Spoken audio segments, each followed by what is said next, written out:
mission statement of LS Squared is to promote dialogue about topics relevant to the liberal arts disciplines. It is a forum for the exchange and dissemination of ideas, a place to celebrate faculty projects and research, and a way to reach out and share our work with both the NSCC family and the broader community of which the college is part. Before Dr. Kara Kaufman introduces today's speaker, I would like to let everyone know, please mark your calendars for Dr. Lori Carlson's upcoming LS Squared lecture in November of this year. And the title of her talk will be Wired for Interdependency, What Cyborgs Can Teach Us About Disability and Human Connections. Now, without further ado, Dr. Kara Kaufman will introduce today's speaker and lecture. Again, welcome.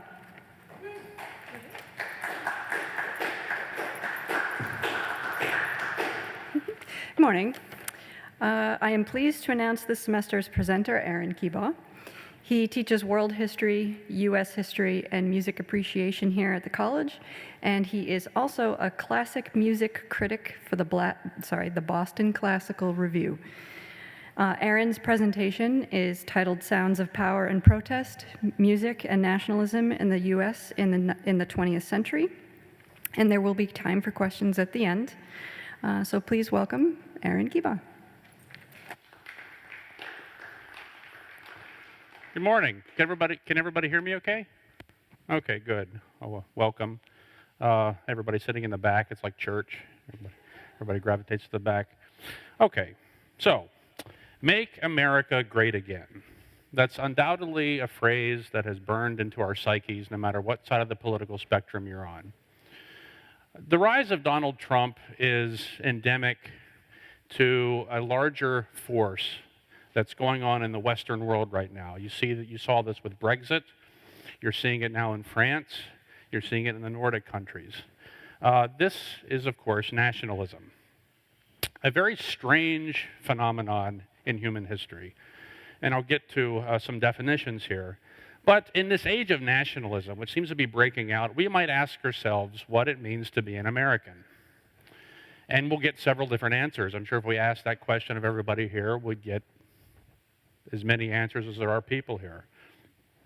Music has been a way of expressing what it means to be an American, really since the 1890s. The 1890s, we think of a time in certainly Western classical music as an age of nationalism, when composers are interested in writing music that's inherently American or Czech or German or Italian. But what do we mean by nationalism? Benedict Anderson, he's a writer, he's a historian, he's a social critic, cultural critic, has written that it's an identity. It's based on shared history, culture, and language, and sometimes race, all too often race.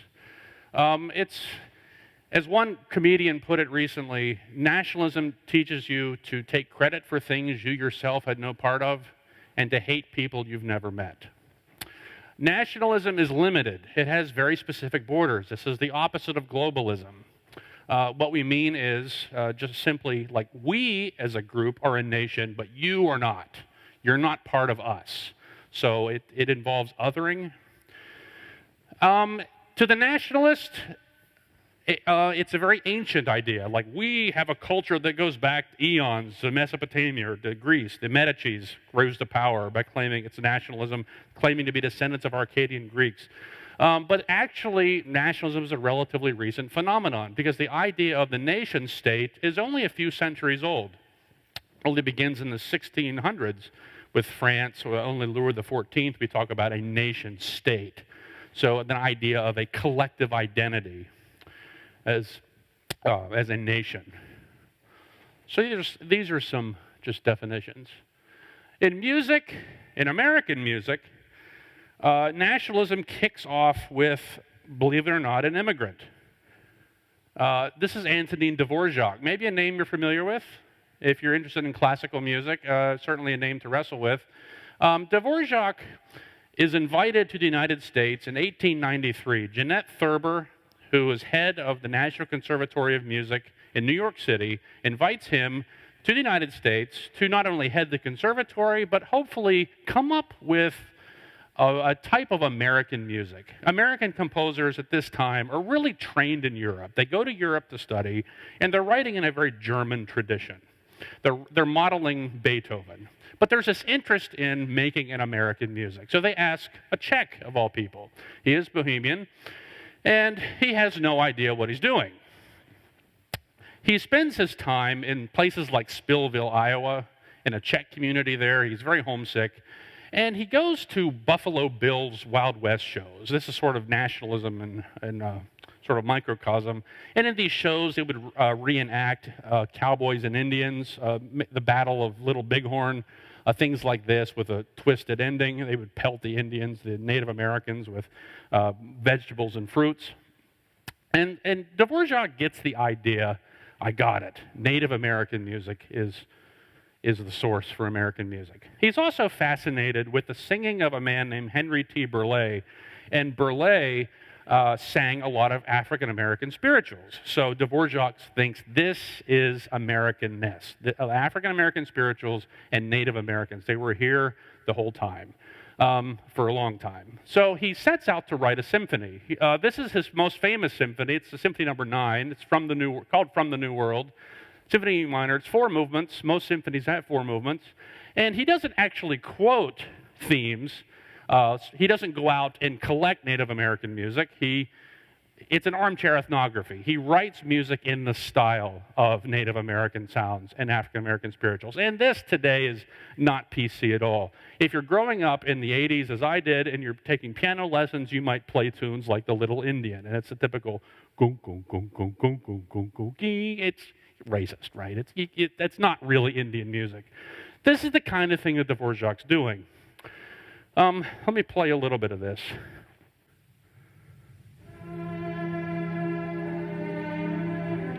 This is just an introduction.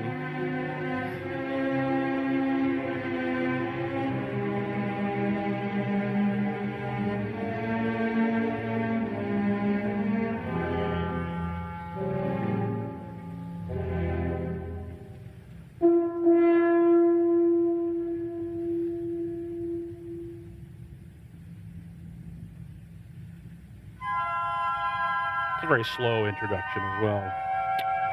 It takes a long time to introduce yourself in classical music.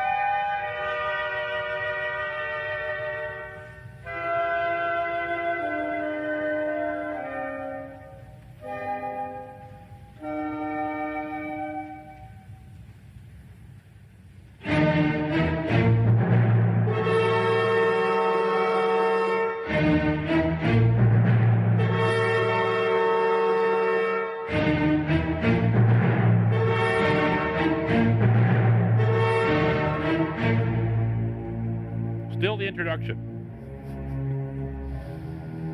The themes will be where we get the material.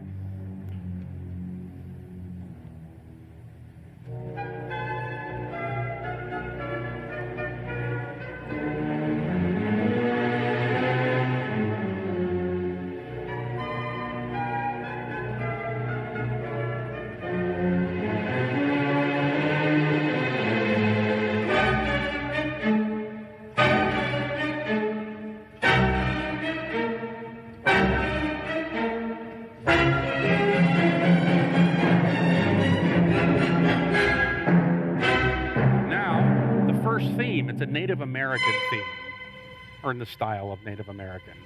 So, can you picture it? Horns.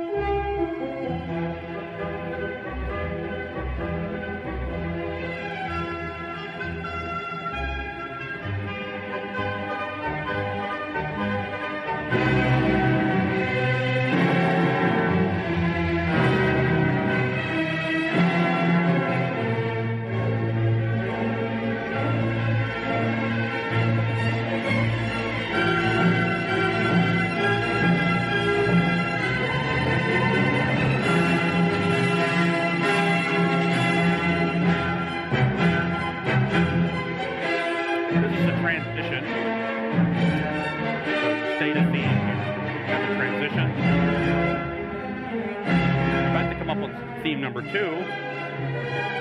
and it's another Native American theme. There are 3 themes in this first movement. It's unusual. Usually you have 2. This is 3. And right here, it's another Native American theme. It's the use of flutes in this case.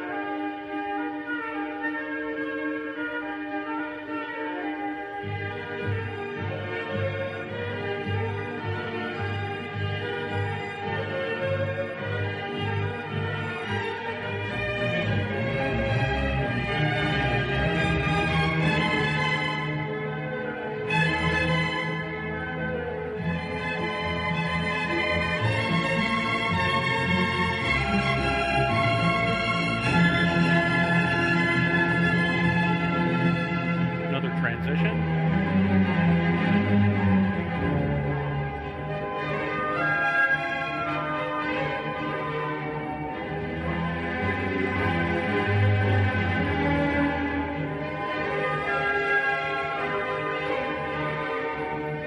Now coming up on theme 3, and it's an African American theme. It's modeled closely on Swing Low, Sweet Chariot. Familiar with that tune.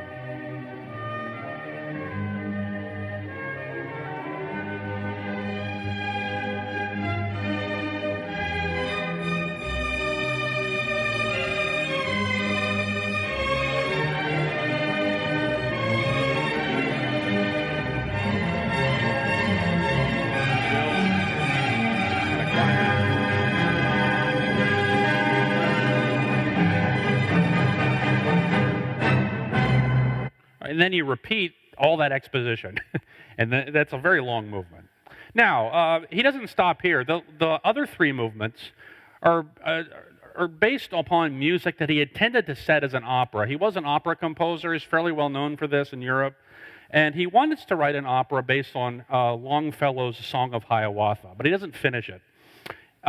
So the music he has left over, he puts into the last 3 movements. The second movement's the most, I'm not going to play it for you, it's the most famous movement. It actually became an African-American spiritual, although it originated with Dvorak. It's known as Going Home. That, in the opera, was intended to portray Hiawatha coming back from the hunt, and the music is supposed to evoke, tall grass swing on the prairie. The third movement, a scherzo, which is typical for symphonies, is setting of a wedding feast.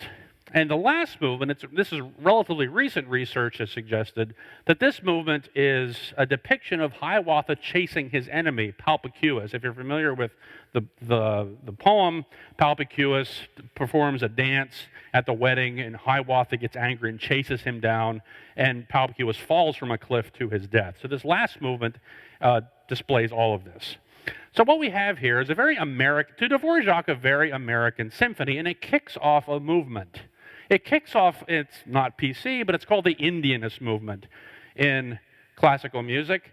And this culminates in lots of pieces that depict it's an imagination of Native American music, and it originates the Wawan Press, which was fairly popular in the early part of the 20th century with Arthur Farwell. Edward McDowell was a critic of Dvorak, wasn't totally sold on the idea of Native Americans and African American sources as American, but he does write his own Indianist piece, the Suite for Orchestra No. 2. Amy Beach, who I'm about to mention, does very similar things. She writes a string quartet based on Inuit themes, again, an armchair ethnography. Dvorak's greatest critic was Amy Beach, the first woman to write a symphony that's performed by a major symphony orchestra. It was the Boston Symphony Orchestra in 1896. She was largely self-taught as a composer, but she was a child prodigy. She was a pianist. She had a very fine career as a pianist until she got married. She married a Harvard physician, Henry Harris Aubrey Beach, and he forced her to quit playing piano when they got married. But she could continue to compose. And she teaches herself to compose by getting scores by Bach, by Beethoven, by Mozart, and hand-copying meticulously all the parts. And you learn the craft of composition that way. It's very similar to learning how to make a car or to build a car by taking it apart and reassembling it. So you can do a lot on your own. She is She questions Dvorak. She attends the World Exposition in 1893, and she gives a talk, and she says that my experience as an American is just the same as a Native American's or an African American's. She believes in the melting pot ideology, the melting pot idea that America is a melting pot of all kinds of races and immigrants, is really picks up after the Civil War. So her argument is, I'll write a symphony based on my own experience, and that is equally American. So she does this with her own symphony in E minor. The E minor is on purpose. Remember, Dvorak's symphony is E minor. This is a direct counter to Dvorak. It's a Gaelic symphony. She uses Irish music. She, again, doesn't collect it. She takes it from places like the Dublin Penny Journal, which she gets a subscription to, and she takes these tunes and weaves them into the fabric of the symphony. Now, you might think that's an Irish symphony, but it's an American symphony because it's her experience. She has Irish heritage. Her maiden name was Cheney. She was from New Hampshire. It's an Irish name. So let me play a little bit of this. I'm not going to play as much as I did with the Dvorak.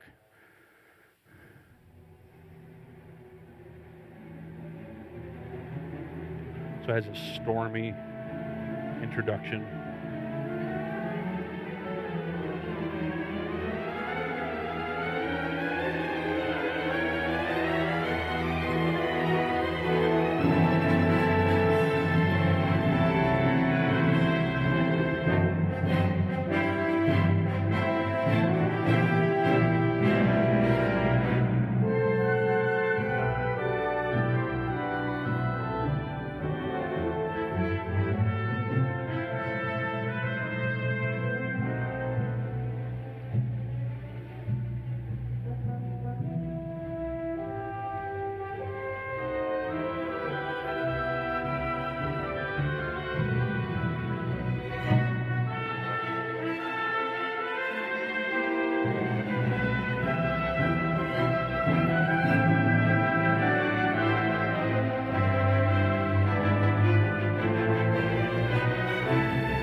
Get a taste of it. It's about 40 minutes long, as long as the Dvorak. The second movement, just mentioned this, she uses an oboe, and that's another counter to Dvorak. Dvorak's, the second movement uses an English horn, so she's using similar instrumentation. So this is a counter to Dvorak. Now, Amy Beach, it's unfortunate, but race did play a role in her, what to her an American was. She was a member of the Daughters of the American Revolution. And this group of women were responsible for banning Marian Anderson from singing Constitution Hall in 1939 in Washington, D.C. because Marian Anderson was black. And Marian Anderson famously gave a recital on the steps of Lincoln Memorial. You might remember this from history. And she sang, "My Country 'Tis of Thee." So now remember back to 2009 at Barack Obama's first inauguration when Aretha Franklin sang "My Country 'Tis of Thee" from the steps of the Capitol. And very few people got what that meant. This is where music, I'm sorry, this is where music history comes in handy. That meant how far the African American has come. We were banned in 1939 from singing, and now we've captured the White House. So that was done on purpose. I'm sure Obama knew that history. So Amy Beach was involved. She was, as of course many of the educated classes this time, race played a role. So it's an unfortunate side effect. Then there's this guy. Talking about race, very specifically American. John Powell, not a name you've probably heard of. That's him in the corner there with an American flag, proud. A Virginian. Was educated at the University of Virginia, also a child prodigy, went to Europe to study music and piano and composition. His most famous piece, he performed himself with orchestras. It's the Rhapsody Neger. You can probably guess what that means. I'm not going to translate it. It was performed by the Boston Symphony Orchestra in 1922. Pierre Monteux was the conductor, and Powell himself was the soloist. Now, I've dug into the archives of the BSO and I've uncovered the program, the original program from this concert. And their program notes are written by a man named Richard Brockwell. Well, after some research, Brockwell was Powell himself. The name Brockwell is a combination of his sister's married name, Brockenbrough, and his own last name. And what you get in the program note is absolutely explosive. And this was printed in the program. I'm sure it'd be embarrassing. I have it here. I'm not going to read it from there, but you can read it. He quotes, "In the case of the Negro music, there is over and above such qualities as those mentioned, an additional spirit which lends a peculiar and heightened interest. This interest comes from the fact that the Negro not merely occupies a subordinate position in the political and social organization of America, but is, en fond, in spite of the surface polish and restraints imposed by close contact with Caucasian civilization, a genuine primitive." He goes further, "The Negro is the child among the peoples, and his music shows the unconscious, unbounded gaiety of the child as well as the child's humor, sometimes Aesopian, often, unfortunately too often, Rabelaisian." So, untamable is essentially what he's saying. And this is in the program. Let's have a listen to the Rhapsody Negra. So here again, it's very Dvorakian. We still have these Dvorakian traits. We're using music, we're writing music inspired by African American song. And Powell does this as well.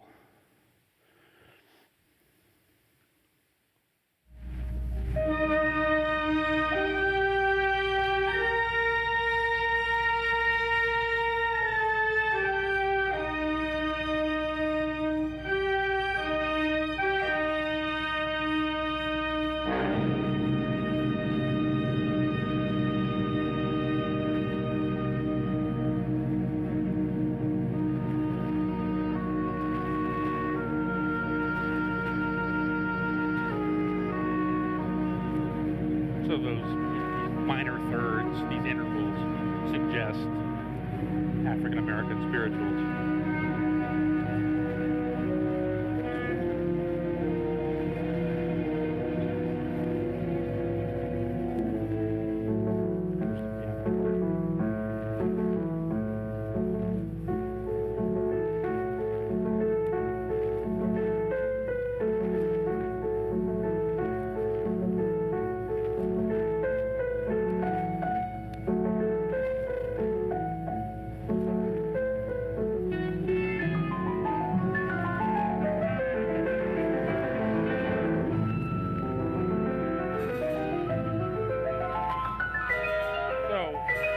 Seems quite harmless until you read the program note. It gets a little worse. Actually, it gets much worse. A year later, Powell is invited to the Rice Institute in Texas, and he gives a piano recital and 2 lectures. As part of this, the first lecture is entitled Music and the Individual. And then, as now, music was considered, you don't want your kids going into music because you can't make any money at it. This is very old. We've heard this argument for 100 years. This is nothing new. So Powell is complaining about this, and he's saying that children should be encouraged to study music. There's great careers to be had. The arts are important. Sounds all well and good. A music educator might jump on this for the cause, right? But it could not have prepared people for what happened next. His second lecture, Music in the Nation, offers a very specific program for the creation of a distinctly American music. He bemoans the fact that America is not a nation. His idea of nation is ethno-nationalist, specifically a white ethno-nationalism. He blasts Italians. He says their music is no good. Even though he does this himself with the Rhapsody Negra, the African-American spirituals are not a source for making American music, and he comes to the inevitable voila. And that is that the only form of music to graft national style on is Anglo-Saxon music, specifically white Anglo-Saxon music. Now, if we compare him to somebody like Richard Spencer, I hate to bring up Richard Spencer, who coined the term alt-right. Richard Spencer envisions a nation of all whites, right? If you ever listen to some of his lectures on YouTube, all whites, that's including Italians, that's including Poles, that's including Slavs, as long as you're white-skinned. Powell is further to the right than Richard Spencer. I know it sounds stupid, but Powell it's only Anglo-Saxon. So being a racist in the early 20th century was something quite different than today. Where it does get worse, in 1924, Powell is one of the chief authors of the Racial Integrity Act of the state of Virginia. And this act promoted the one-drop rule, meaning that if you have any trace of African identity in your family tree, then you're considered African American. And you couldn't marry a white person. You could not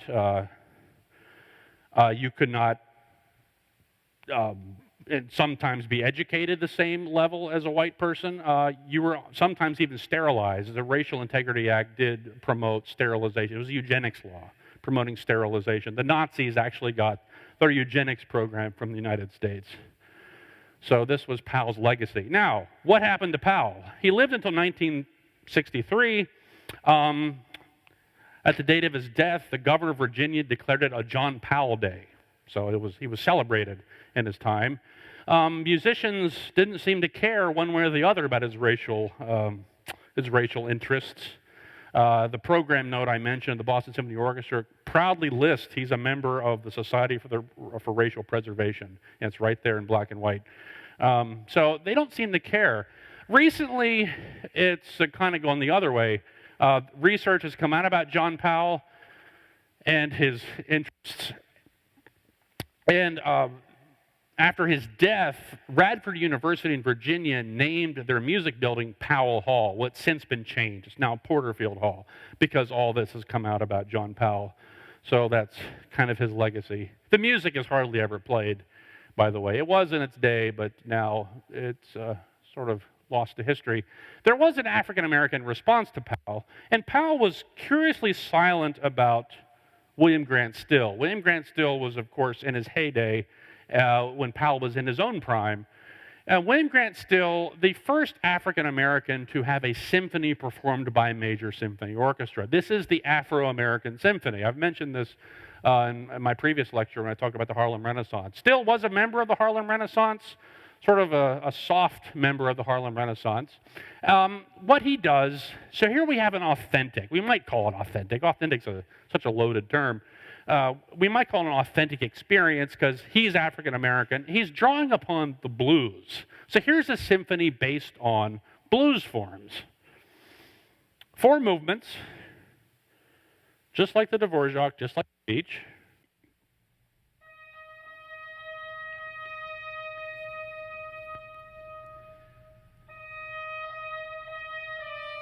So here's the opening.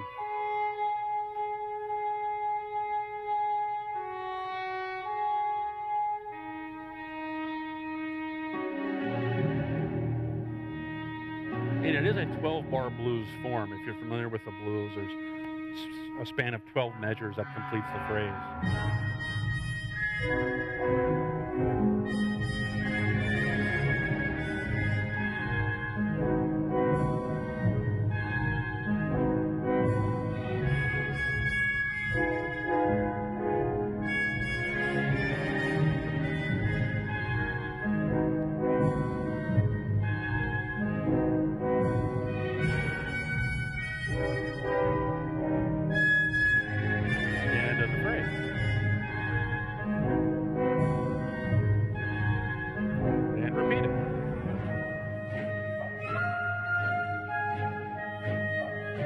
And it goes on from there. The piece actually incorporates a banjo in the 3rd movement. It's a very famous movement. He quotes the piece. You have to get the score to see this. But the score quotes lines by the poet Paul Laurence Dunbar, who was an African-American poet who wrote famously in the black dialect. But Dunbar hated that. When he was writing in the early 20th century, he didn't like that his poetry was popular for that reason, but he kind of did it anyway because it was easy money. Still incorporates it and uses it as mottos to the symphony in the dialect. So with this piece, Still is advocating a very specific kind of African-American nationalism, and this is the activism of Booker T. Washington. This is opposed to what Marcus Garvey was arguing about. If you know your African American history, in the 1920s, Marcus Garvey advocated black separatism.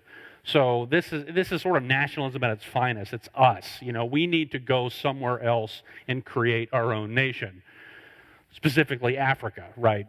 So Booker T. Washington was more about asking politely for civil rights. You know, be an upstanding citizen, do the right thing, and the white man will hand us civil rights. Not everybody agreed with this. Still was a lifelong advocate of this idea his entire life. He was fairly conservative as far as African American composers goes, African American cause goes. So if we contrast him with someone like Charles Mingus, of the jazz bassist and composer, we get quite a story.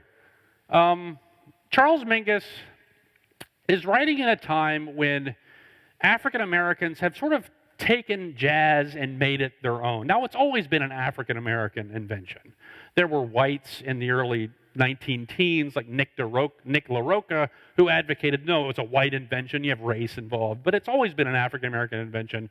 But people like Duke Ellington transform it into a specifically African American sound, growling basses, really unusual ways of harmonizing your instruments.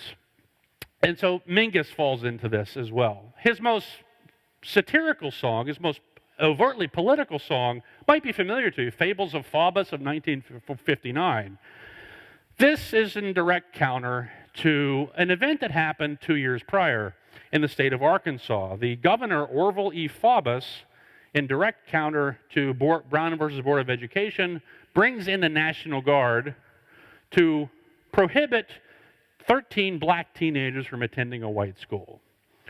And so this is a major ruckus. And Mingus hated racism, so he wrote this song about this event, making fun of Faubus. Now, when it was released on record, it is on Mingus's album, Mingus, but Columbia refused to print the lyrics, so you just have an instrumental track. It was recorded in its original form 2 years later, or I guess the next year, 1960, under the title Original Faubus Fables. And that's the recording I have. It's good to hear this with the lyrics. Thank you, ladies and gentlemen. Remember, no applause and keep it down. It's a live Drinks, recording. Don't rattle your ice in your glasses and don't ring the cash register. This is him talking. You got it covered? All right. I'd like to continue this set with a composition dedicated to the first or second or third All-American heel, Faubus, and it's titled The Fables of Faubus. Oh, Lord, don't let them shoot us. Oh, Lord, don't let them stab us. Oh, Lord, don't let them tar and feather us. Oh, Lord, no more swastikas.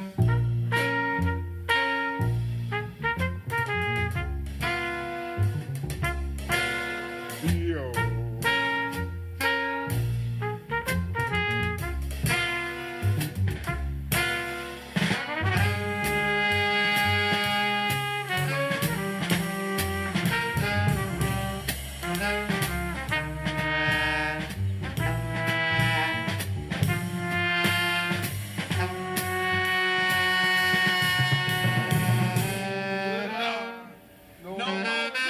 Man named me someone who's ridiculous, Danny.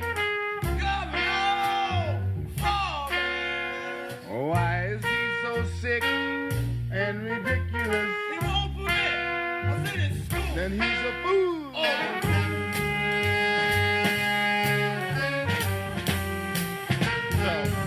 You know, you need to hear the lyrics. You know, they're, you know, making him not to be a KKK member. You know, he's a fool, and so that's that's his most overtly political song. There are others. He does a sort of a spoof on Mama's Little Baby Loves Shortening Bread, but actually Mama's Little Baby loves all the finer things in life. He's talking about whites have this great life, but blacks, are forced to work in diamond mines in Africa for the whites. So he's very politically conscious as a musician. So this is the kind of African-American nationalism that sort of defines Mingus and much of the 1950s and 60s. So Now, kind of backtracking here, is there such a thing? We've been talking about different versions of ethno-nationalism. Is there such a thing as an American sound? I would say no, but it's sort of popular belief that there is this sort of not an African American sound, but an American sound, and it's popular with politicians. Now, I'm going to play this clip. Back in the 2012 presidential election, Rick Perry ran for president. He made an ad called "Stronger," and I'm going to play this for you. But pay attention to the music. I'm not ashamed to admit that I'm a Christian, but you don't need to be in the pew every Sunday to know that there's something wrong in this country when gays can serve openly in the military, but our kids can't openly celebrate Christmas or pray in school. As president, I'll end Obama's war on religion, and I'll fight against liberal attacks on our religious heritage. Faith made America strong. It can make her strong again. I'm Rick Perry, and I approve this message. So, did you hear the score? It's this open harmonies, sort of evoking a pure American sound. Now, the interesting thing is he's here complaining about gays in the military. The architect of that American sound was a gay man. That is Aaron Copeland, a name you might be familiar with. In the 1930s and 40s, he's part of what's called the Popular Front. This is a broad coalition, ideological coalition of the New Deal era that's quite leftist, that looks to, as far as musicians go, write a music that appeals to the masses. And Copeland does this mostly in 3 ballets: Appalachian Spring, Billy the Kid, and Rodeo. Sometimes it's pronounced rodeo, but rodeo is just fine. In those, he quotes cowboy songs. Appalachian Spring quotes the very famous "Gift to be simple, a gift to be free, a gift to come down where we ought to be," the Shaker hymn. It is set in the Appalachian Mountains of Pennsylvania, the story. But he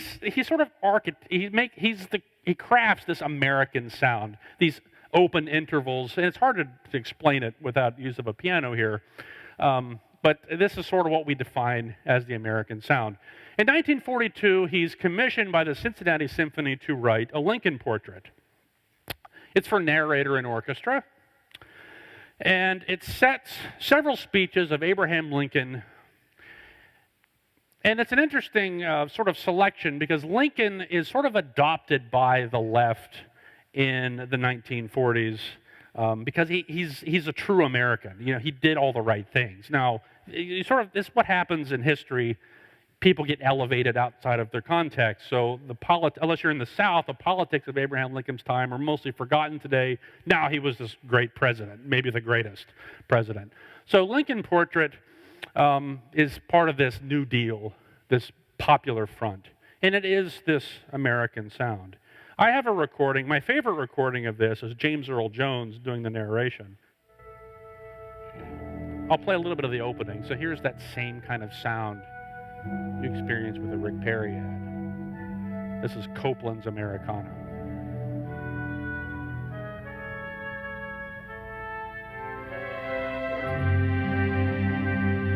That is what he said. That is what Abraham Lincoln said.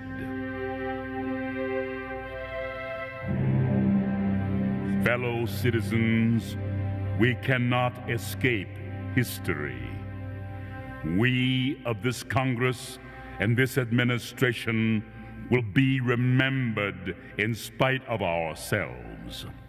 No personal significance or insignificance can spare one or another of us. The fiery trial through which we pass will light us down in honor or dishonor to the latest generation.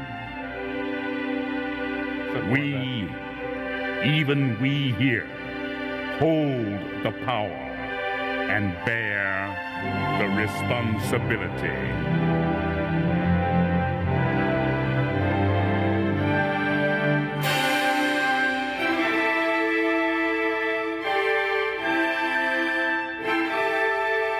this is the same kind of thing you get if you go to Disney World, go to Epcot and ride the American ride. It's very, it makes you feel good. It's proud to be an American. These great Americans. Yeah, it's a very specific kind of sound. And you experience that Copeland-ness when you go to places like Disney World. It's all over the place. So Rick Perry he has no idea who Copeland was. So, we'll use the sound, but it's invented by a man who was homosexual. Not that has anything to do with whether it can be American or not, just these ironies. Getting to a little more current times, the historian Rick Perlstein is one of my favorite historians, talks about the 70s as a time when America sort of missed the boat. Not so much because the economy was bad, because you had oil embargoes, because you had the busing situation from the 60s into the 70s, places like Boston. But Americans missed the opportunity to fuse progressivism with nationalism. So things were not going very well. Americans had the opportunity to look at the problem and move forward, and what happened in 1980, we elected Ronald Reagan, who was the opposite, looking back. America is great in the past. All we have to do is cut taxes and everything will be fine. So what won out is this sort of, and it's been the case for about 30 years, that nationalism is very much a right-wing kind of ideology. It doesn't have to be a right-wing ideology, but we sort of associate it with the right-wing ideology. 1984, Bruce Springsteen comes out with his most famous album, Born in the USA. And Reagan, his administration, he's running for re-election. He takes this tune and has it played when he's coming up on stage to give a speech. Now, do you know the tune? The tune has nothing to do about I'm proud to be an American. It's a song about disaffection. It's a song about dispossession. It's about a Vietnam vet who comes back to the United States and can't find work. He has no place to run, no place to go. That's the lyrics. So it's about the problems that the Reagan administration wrought, or at least not the administration wrought, but the times wrought, that you were outsourcing jobs. There's no jobs left at the refinery. They're all moved on, and I have no place to go. I fought for my country, and I have no place to go. The opening is probably the most famous 6 notes in musical history. I'm sure you're familiar with it, but pay attention to the lyrics if you're not familiar with this tune. Nothing to do with proud to be an American. It's the opposite.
Imagine Reagan walking up to this. It makes no sense.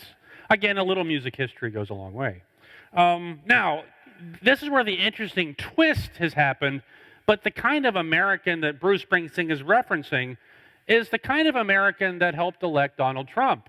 It's looking back to a time when America was great. Now we've had, nationalism was supposed to go away with the age of globalism, right? It was, it's just an idea. Policy, it doesn't matter anymore. Well, until now. You might remember the issue with Toby Keith and the Dixie Chicks. I'll just kind of mention this. I'm not going to play it. The Dixie Chicks, very critical of the Iraq War in 2003, and Toby Keith puts out a song called Courtesy of the Red, White, and Blue. You might remember the famous line, "We'll put a boot in your ass, it's the American way." Militarism, that's very much tied to a right-wing view of nationalism. So with Donald Trump's unexpected rise, is globalism in jeopardy? I have no answers for this. I'll be interested to see if some of his policies are very much nationalistic, the immigration issue. But if the tax policies, if we're going to start importing and putting taxes on tariffs, that hasn't been a Republican stance in a long time. So my fear, or my sort of, I don't know if it's probably fear, it's more curiosity, is that the left has been hoping that the age of Reagan will come to an end. Well, it's probably coming to an end. There's a big hole in neoliberalism. Except instead of social democracy coming back, nationalism is coming back. So we'll see how that plays out. And that's all I have. So thank you very much.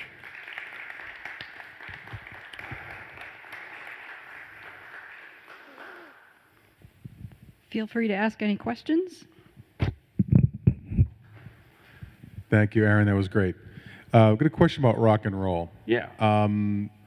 Take someone like Elvis Presley, right? Who Right. seems to be almost like a mixture of, country, blues, right?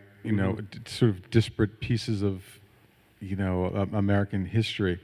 Do you think someone like Elvis was sort of like the closest we've ever come to like something that would be a mix of different musical styles, African American or traditional white kind of country music, etc.? Absolutely. That's a good point. I didn't mention Elvis at all. There's so much music you get into. But some music historians talk about Elvis. He made black music safe. Like he fused, like there's country, but there's this sort of African American sound, the blues element. He made it safe, which, in sort of the white dominated country we live in, makes it universal. So yeah, absolutely. I would say that he fuses that, but there's always politics involved. I don't know if there is such a thing as, like I had the American sound question mark. I don't know if there is such a thing as an American sound. I think you have some sounds, advocating a point of supremacy, but it still doesn't speak for everybody. So I'd say that that's sort of what you have with Elvis.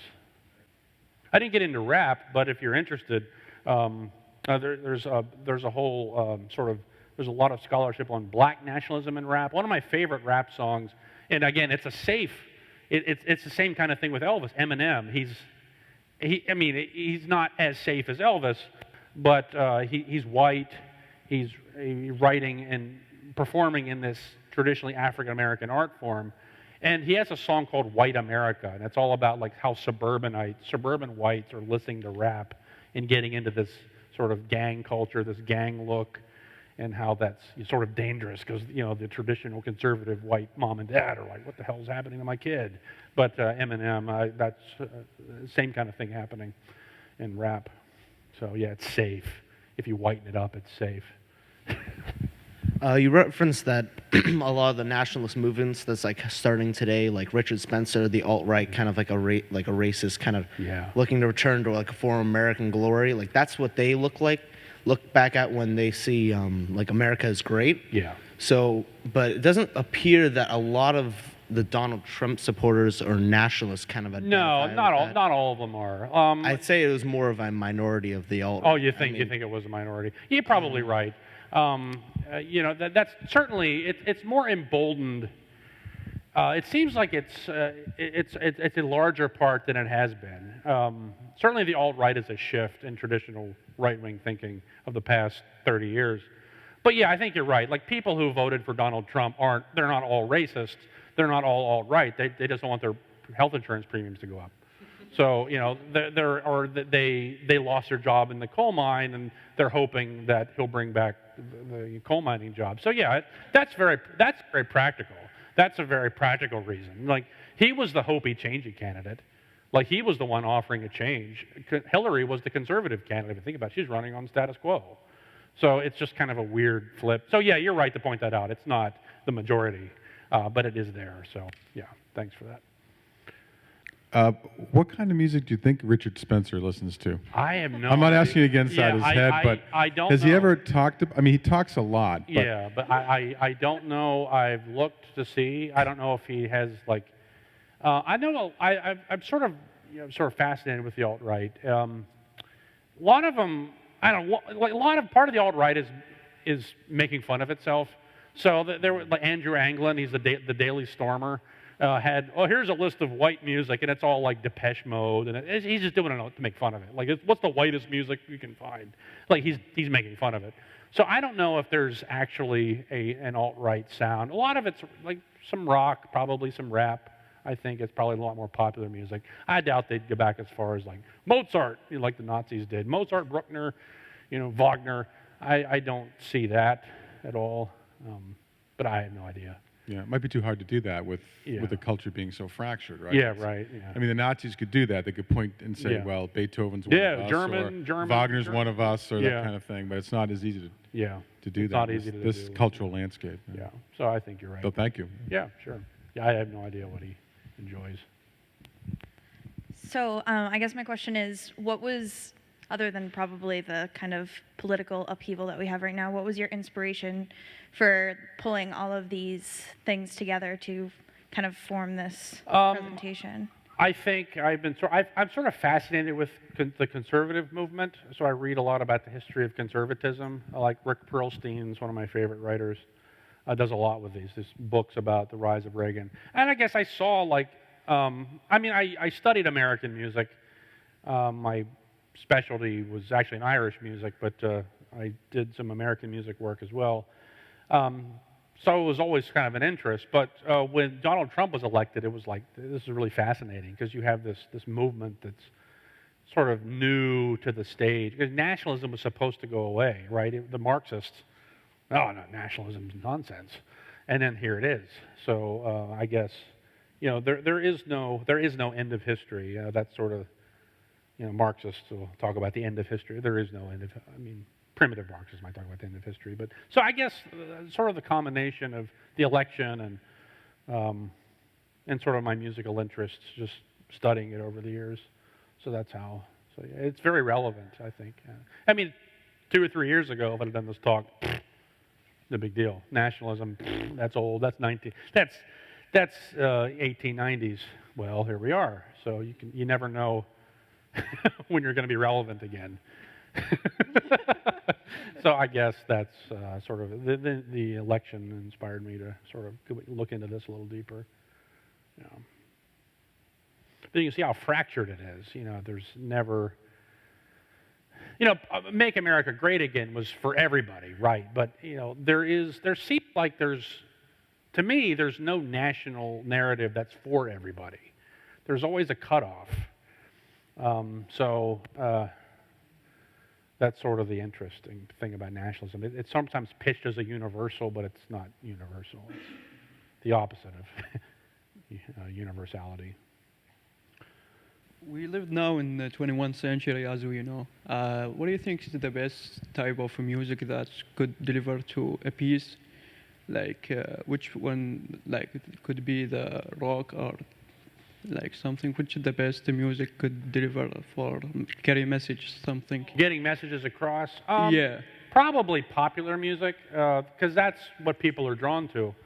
I'm the advisor for the music club. It's a brand new club, and you know, like, the interest is very much in rap and sometimes old rock, but really R&B, hip hop, these kind of things. So I'd say that's where you're going to get a lot of your young listeners. Older listeners, it's a little more challenging. Stadium rock. You know, now you have happening in music departments that rock is becoming a classical music. It's because it's sort of dying off, so we have to preserve it in the academy. I studied classical music. That's sort of my love, but that's on the very, very edge.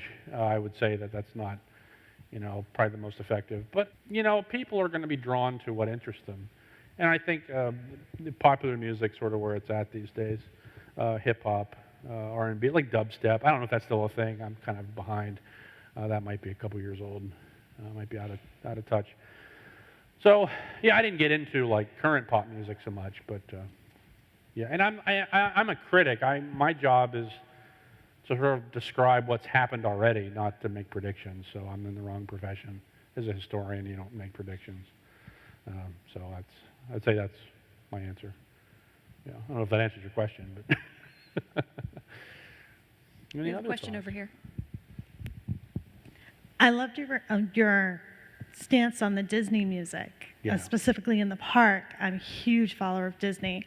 And I thought it was really interesting when you brought that up, because I'm thinking about it and I'm going, wow, it's the same kind of themes and undertones from Main Street USA to the President's Ride to Carousel of Progress. Yeah, even through Epcot, and when you go over to Hollywood Studios, he doesn't really transition it much. It's still that Americana kind of theme underneath.